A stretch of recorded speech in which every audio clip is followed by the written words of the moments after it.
Hello student, MS classes में आप सबका स्वागत है।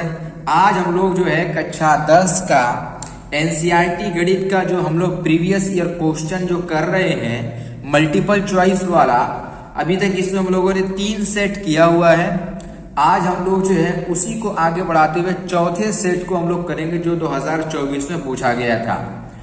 और ये मल्टीपल चॉइस का क्वेश्चन 20 नंबर का आपको पेपर में आता है, इसलिए मल्टीपल चॉइस को अगर अच्छी तरीके से आप लोग प्रिपेयर कर लेंगे तो आप लोग जो है अच्छा नंबर पा सकते हैं। मैं जो है उन क्वेश्चन की चर्चा करूंगा जो 2024 और 2023 में पूरी तरीके से पूछा, सारे क्वेश्चन को मैं जो है बताऊंगा आप लोगों को। तो चलिए शुरू करते हैं क्वेश्चन को।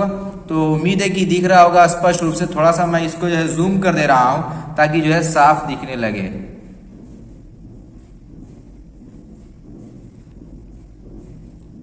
चलिए अब जो है आप लोग क्वेश्चन शुरू करते हैं। देखिए अब उम्मीद करता हूं कि जो है आप लोग को थोड़ा स्पष्ट रूप से दिखने लग गया होगा। देखिए हमारा क्वेश्चन क्या कह रहा है। पहला क्वेश्चन हमारा क्या लिखा है कि बहुपद 3x² + 5x + 2 के शून्यांकों का योगफल होगा। तो शून्यांकों का योगफल हमारा क्या होता है, -b के बटा में a होता है। फॉर्मूला आप लोग जानते हैं क्या होता है, -b के बटा में a होता है।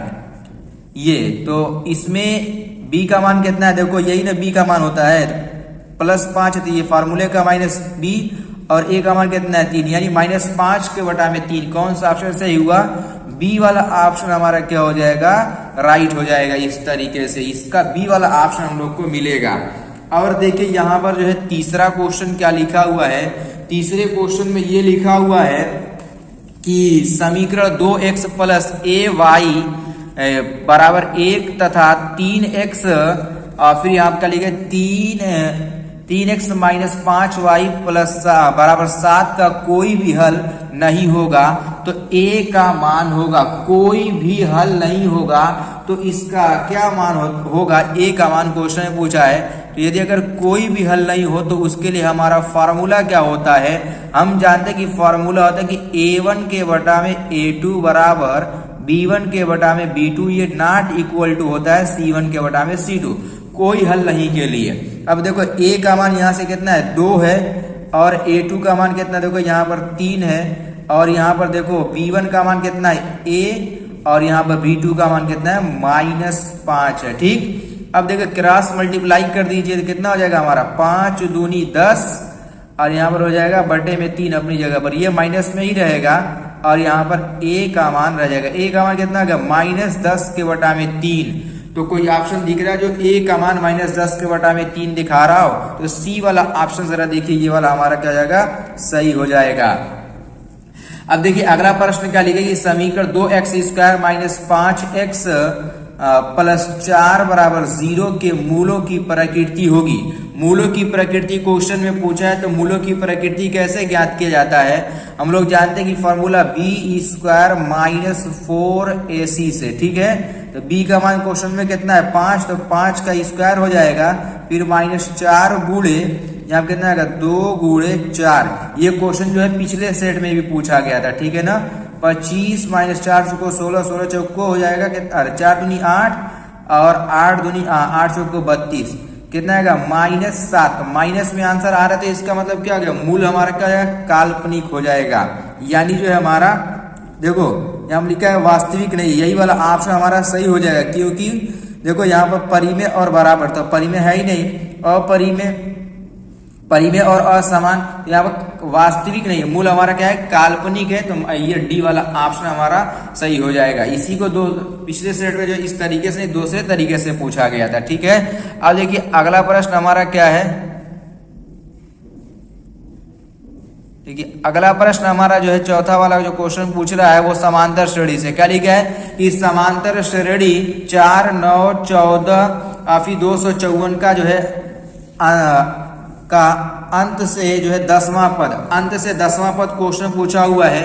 तो हम लोग इसको क्या करेंगे, आप लोग कुछ मत करिए, बस इस समांतर श्रेणी को ही उलाट दीजिए। क्या करिए कि समांतर श्रेणी को ही उलाट कर रख दीजिए। देखिए यहाँ पर कैसे हल होगा, इसको हम लोग कैसे हल करेंगे। तो यहाँ पर देखो इसको इधर से लिख दीजिए कि 254 और फिर यहाँ पर डॉट डॉट डॉट डॉट हमारा हो जाएगा 14, 9, 4। ठीक है, अब देखो इसमें a का मान हमारा कितना होगा 254 हो गया। ठीक, और डी का मान कितना हो जाएगा, डी का मान a2 माइनस a1, 9 में से 14 घटा देंगे कितना आ जाएगा, तो 9 में से 14 घटाएंगे तो हमारा 14 में से 9 घटा कितना 5 हो जाएगा, तो -5 हो जाएगा। और ये L का मान है तो इसकी जरूरत नहीं है। क्वेश्चन में कहा कि अंत से 10वां पद, तो A10 बराबर हमारा क्या हो जाएगा, फार्मूला होता है कि A प्लस 9D, यही होता है ना। तो A का मान कितना है हमारा 254, और यहाँ पर जो है 9 गुणे -5, तो यहाँ कितना आएगा 254 माइनस 9 पाँचे कितना हो जाएगा हमारा, ये तो फॉर्मूले का प्लस होता है, तो 9 पाँचे 45। ठीक, अब इसमें से घटा दीजिए, तो इसमें से जब घटाएंगे तो जो है 14 में से 5 जाए 9, और यहाँ पर 4 में से 4 जाए 0, तो 209 आएगा। कहीं ऑप्शन में दिख रहा है 209, यानी सी वाला ऑप्शन हमारा क्या हो जाएगा, सही हो जाएगा। अब देखिए अगला प्रश्न क्या लिखा है, 5वां, चित्र में समरूप त्रिभुजों का एक युग्म है जिनमें से सांकेतिक रूप से व्यक्त करने का सही रूप होगा, इसको बताना है कि कौन सा जो है इसमें से ऑप्शन सही हो जाएगा। अब देखो एक चीज यहाँ पर देखो, ये ABC है ना, समरूप बताना है इसमें कि कौन सा समरूप होगा। अब देखो सब में ABC है ना, तो ए में कौन सा 2.5 है ना, तो यहाँ पर देखो इसके बाद फिर कोण है, तो यहाँ पर देखो ये वाला, इस लाइन के बाद फिर कोण, यानी इसको अनुपात क्या आ जाएगा बराबर, और इसका अनुपात हमारा क्या होगा बराबर। तो ABC, तो भुजा कोण भुजा, तो भुजा कोण भुजा क्या हो जाएगा EDF के, EDF का सी वाला ऑप्शन हमारा क्या हो जाएगा, सही हो जाएगा। अब देखिए अगला प्रश्न क्या लिखा है कि बिंदु -3 -4 का मूल बिंदु से दूरी, तो मूल बिंदु से दूरी ज्ञात करने के लिए क्या होता है फॉर्मूला, यही पर देखो इसको, मूल बिंदु हमारा क्या हो जाएगा, तो वो 0 0 हो जाएगा। तो अगर x2 - x1 होता है, x2 का मान कितना आ जाएगा -3 - 0 का होल स्क्वायर, फिर प्लस, और यहाँ कितना आएगा कि -4 + 0 का होल स्क्वायर। तो यहाँ देखो 3 का स्क्वायर कितना हो जाएगा 9, और फिर 4 चौको कितना आएगा 16, तो यहाँ पर रहेगा ये करड़ी के अंदर आएगा, तो यहाँ कितना आएगा करड़ी में 25 हो जाएगा, बाहर कर देंगे कितना आएगा 5 आएगा ना, इसकी दूरी कितनी हो जाएगी 5। ये वाला सी वाला ऑप्शन हमारा क्या हो जाएगा, सही हो जाएगा। अब देखिए अगला प्रश्न जो 7वां है, क्या लिखा है कि cos A बराबर 3 के बटा में 4, तो sec A का मान होगा, ये कॉट दिया है कॉट, और सेक का पूछा हुआ है। तो देखिए ये इसको हम लोग कैसे लगाएंगे, तो हम जो कॉट का अनुपात क्या होता है सबसे पहले ये पता कर लीजिए। तो काट का अनुपात हो जाएगा क्या हो जाएगा, आधार के बटा में लंब हो जाएगा। तो आधार कितना है 3 है यहाँ पर, और लंब कितना है यहाँ पर 4 हो जाएगा। तो ये कितना हम लोग को मिलेगा, ये हम लोग को मिल जाएगा 5। तो सेक का अनुपात क्या होता है, सेक बराबर हमारा क्या हो जाएगा, तो सेक बराबर हम लोग जानते हैं क्या होता है कि कर्ण के बटा में आधार, कर्ण कितना है 5 है और आधार कितना है 3 है, तो 5 के बटा में 3, कौन सा ऑप्शन, डी वाला ऑप्शन हमारा क्या हो जाएगा, सही हो जाएगा। 8वां प्रश्न देखिए कि यहाँ लिखा कि 10a और अल्फा लिखा है, 10 अल्फा बराबर साइन अल्फा हो तो अल्फा का मान, यानी ये दोनों कब बराबर होंगे, तो देखो जानते कि साइन ये 0 डिग्री में साइन 0 और टेन 0 का मान जब होता है तो दोनों का मान 0 ही आता है, यानी यही वाली कंडीशन में ए वाला ऑप्शन हमारा सही हो जाएगा और किसी पर बराबर नहीं आएगा। अब देखिए ये वाला क्या लिखा कि एक छड़ की लंबाई का उसकी छाया से अनुपात 1 करड़ी में 3 है, सूर्य का उन्नयन कोण होगा। छाया की लंबाई, अब देखो छाया की लंबाई, जिसे कि यहाँ पर इस तरीके से अगर फिगर बनाए तो ये हमारी छाया की लंबाई है ये वाली, और फिर क्वेश्चन कह रहा है कि एक छड़ की लंबाई और उसकी छाया से अनुपात, ये छड़ है हमारा और ये हमारी छाया की लंबाई, ये 1 और ये करड़ी में 3 है। तो क्वेश्चन कह रहा है कि इसमें से जो है उसका कोण यानी थीटा कितना आएगा, ये थीटा है तो लंब के बटा में आधार, तो लंब के बटा में आधार किसका अनुपात होता है, टेन थीटा का। तो यहाँ कितना आएगा 1 बटा में करड़ी में 3 हो जाएगा ना, ये 1 बटा में करड़ी में 3 टेन के किस कोण के बराबर होता है, तो हम जानते हैं कि टेन 30 के बराबर होता है, यानी यहाँ पर कौन सा ऑप्शन सही हो जाएगा, पहला वाला ऑप्शन हमारा क्या हो जाएगा, इसका सही हो जाएगा। अब देखिए 10वां प्रश्न क्या लिखा है, एक वृत्त के व्यास के सिरों पर खींची गई समांतर स्पर्श रेखाओं की संख्या होगी। समांतर स्पर्श रेखा की बात कर रहा है कि समांतर स्पर्श रेखा कितनी होगी। अब जैसे ये वृत्त है हमारा, अब ये व्यास है, तो समांतर स्पर्श रेखा इस तरीके से अगर खींचेंगे तो कितनी हो सकती है, समांतर होनी चाहिए। तो अगर व्यास है तो समांतर में बस 2 ही रेखा हो सकती है, यानी सी वाला ऑप्शन हमारा क्या हो जाएगा, सही हो जाएगा। अब देखिए ये वाला लिखा है कि 12 सेंटीमीटर त्रिज्या वाले एक वृत्त के 60 डिग्री कोण वाले त्रिज्या खंड का क्षेत्रफल होगा। त्रिज्या खंड का क्षेत्रफल पाई के पद में पूछा हुआ है, ठीक है। तो पाई के पद में हम लोग आसानी से निकाल सकते हैं। देखिए कैसे, तो त्रिज्या खंड का क्षेत्रफल फॉर्मूला का क्या होता है, थीटा के बटा में 360 गुणे पाई आर स्क्वायर, यही होता है ना।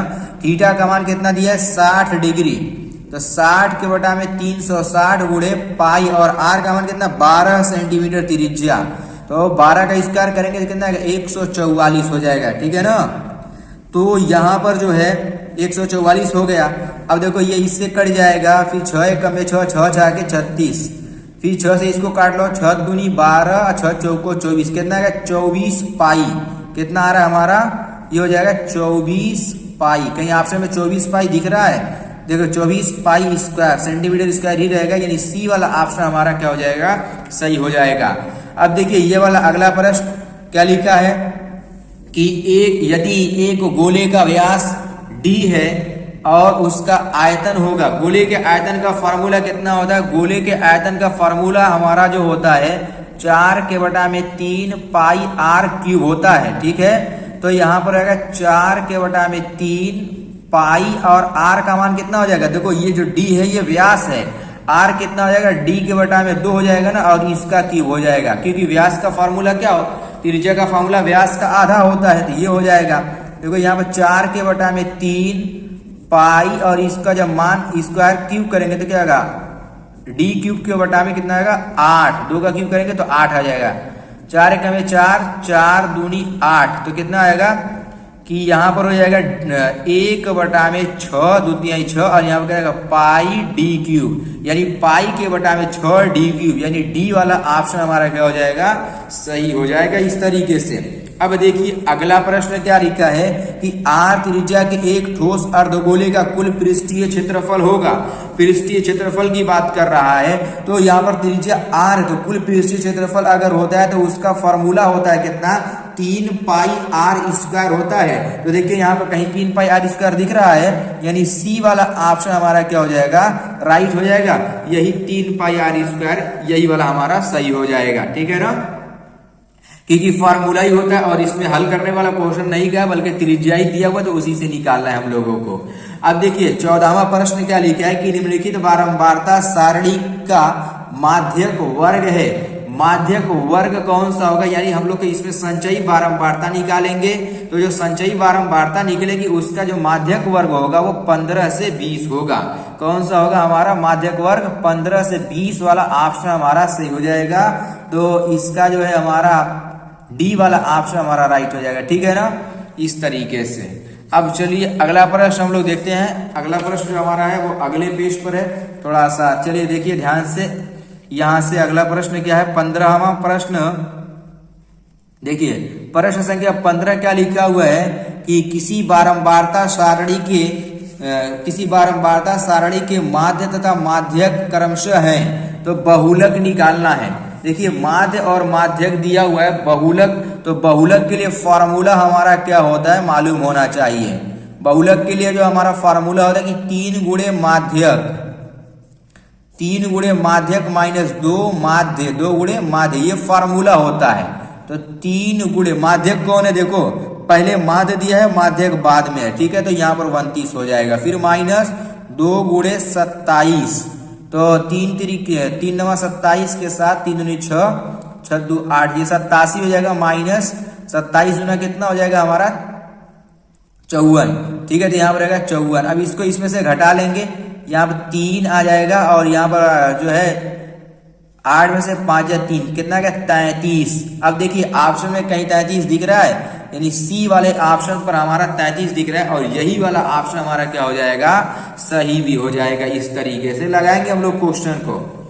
उम्मीद है कि आप लोग जो है अभी क्वेश्चन को सही तरीके से ही हल कर रहे होंगे। अब देखिए जो है अगला प्रश्न जो 16वां क्वेश्चन है, क्या कह रहा है, लिखा है कि निम्न सारणी में, यहाँ पर फिर लिखा है कि का माध्य होगा। अब देखिए इसमें क्या है कि ऑप्शन मिसप्रिंट है, ऑप्शन नहीं दिया है, इसमें करना क्या, बस माध्य निकालना है, ठीक है।